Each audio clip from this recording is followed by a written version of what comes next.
I'm Will Greenwood, a lifelong City fan. I'm travelling around the world on Etihad Airways to meet Manchester City superfans and share their stories. G'day, mate. Grandad was captain, so... Eric Westwood, yeah.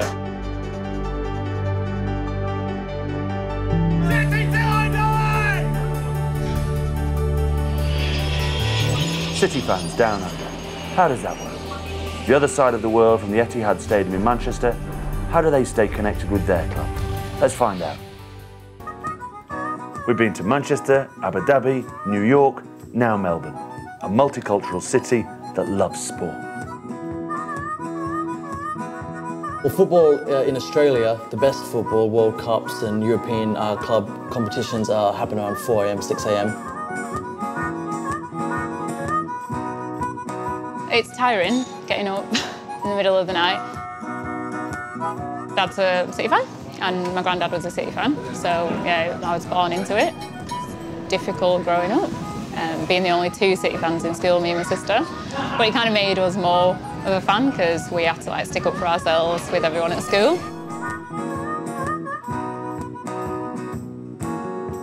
Off the plane and into the city. We're in Australia. I'm bang on time to host a Man City quiz for the fans here in Melbourne.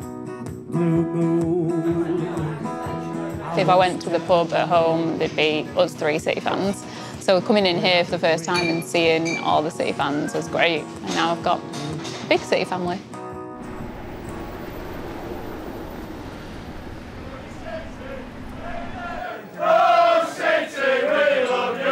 Hello, my name is Will Greenwood. Good evening, you all right? Not often in a pub with a load of grown men and women in their pyjamas. We're going to have a little quiz tonight. Winners get the brand new shirts and the ticket to the AS Roma game. We had a small community in Facebook at the time for Melbourne Manchester City supporters, and they said, all right, we're going to the Imperial for this game. If anybody wants to watch it, we're going to be there. And then basically, for the first time, it was just over 100 Blues there.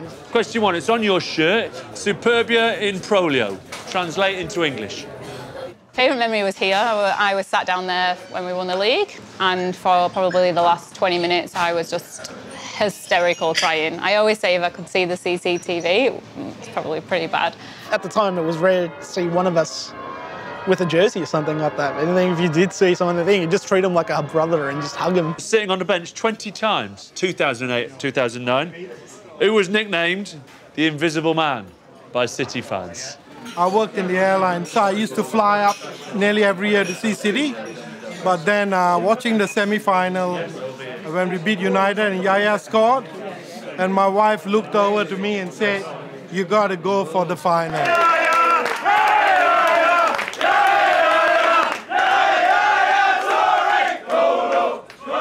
Who was Manchester City's captain in 1949? Your granddad was Normandy veteran, right. And Troutman, you reckon, was based very near my granddad. So it's after, without the realms of impossibility, Troutman could have shot at him. Exactly. So my granddad's quote was, there's no war in the dressing room, so that's been quoted quite a bit. Yeah, it's an amazing line. Yeah. Did he ever go, came to him, was he a poet, or was it just one of those lines? Nah, it's no nonsense, really. It must have just been instinctive.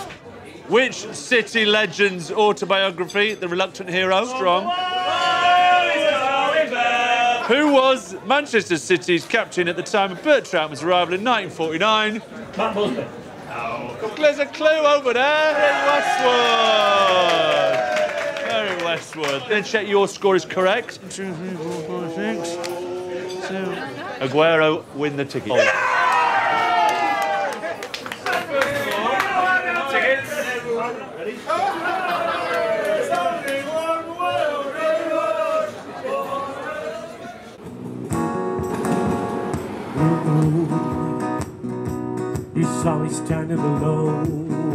After last night's quiz, we're up bright and early. We're in Melbourne, the Yarra, the MCG, the main heart of town. We're going to go and find some more Man City fans and see if that passion is everywhere.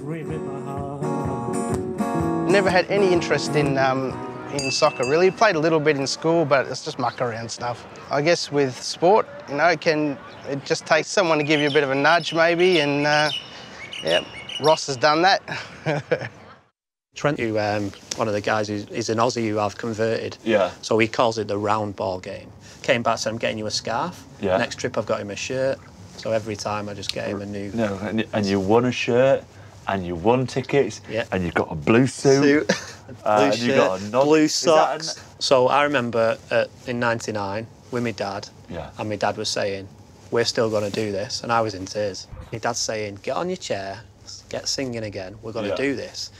And actually, my dad outside, when he got filmed, he was saying, "This is it. This is the start. We're going to rise like a phoenix." Oh yeah, nice. You walk around the streets of Brisbane, Melbourne, Adelaide, and there are Man City shirts everywhere for a club that's thousands and thousands of kilometres away, because that's what football can do. It pulls the heartstrings. When the supporters are not up in the middle of the night watching Manchester City, fans in Melbourne have their very own Melbourne City Football Club. We're here to meet Ian.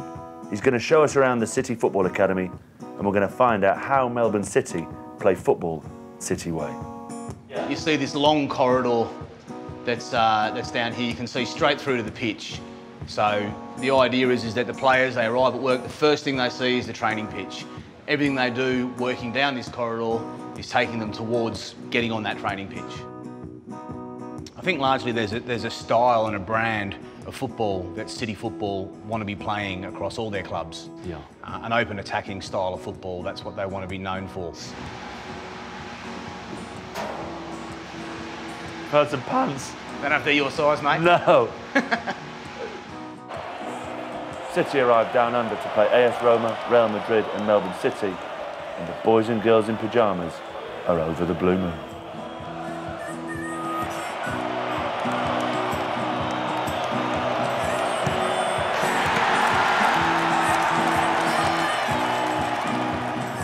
Yeah, I can clearly remember 15 years ago wearing my shirt and somebody having to ask me who the team was. They didn't recognise the badge, so...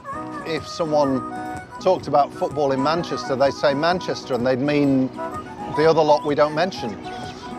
So it's been quite good to see people's awareness growing and seeing kids walking around with City shirts on. As we pan around the crowd on Fox Sports, you'll see that most of the people in the active supporters area, the ones that sing and chant, are under 30, under 25, most of them. I haven't been not really following any team in particular until the day when City won the Premiership, when Aguero scored the goal against QPR, and then the fans just started flowing to the pitch, and I just said, this is it, this is the team that I want to follow, and I'm a loyal Blues from now on.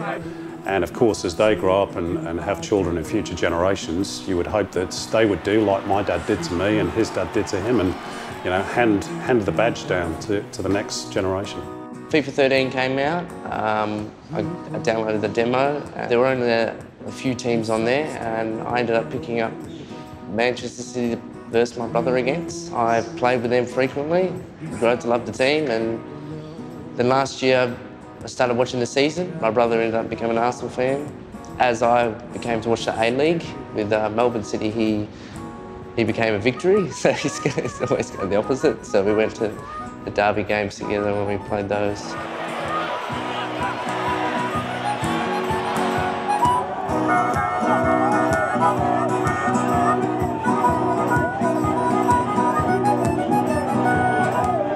Look what happens when Man City come to Melbourne. They're playing Real Madrid. It'll be in the middle of the AFL season.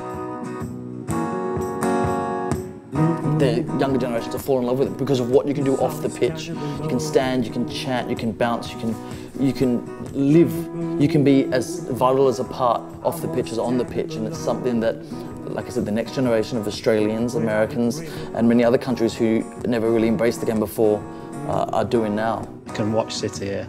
Yeah, really? Yeah, because it's that banter, like being in your local pub and being at your supporters club with all the lads, and you've got your new fans.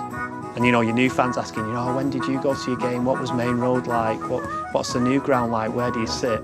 It's quite good to pass that on. I made it to 2 of the derbies this year. My first soccer game I went to, City won 90th minute, 1-0. Blue moon. We saw you standing alone. Without a dream in my heart. Without a love of my own. Go City! In a blue moon. Now we're off to Jakarta. Jakarta, traffic. You'll expect traffic, lots of traffic. What flavour of City fan will we find? Absolutely no idea. Can they top Melbourne in their passion? Follow us to find out.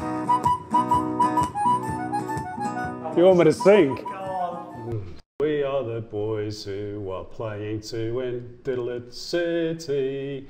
Da, da, da, da, da, da. Blue and white, they go together. We will carry on forevermore. And that used to be my favourite song in the 70s.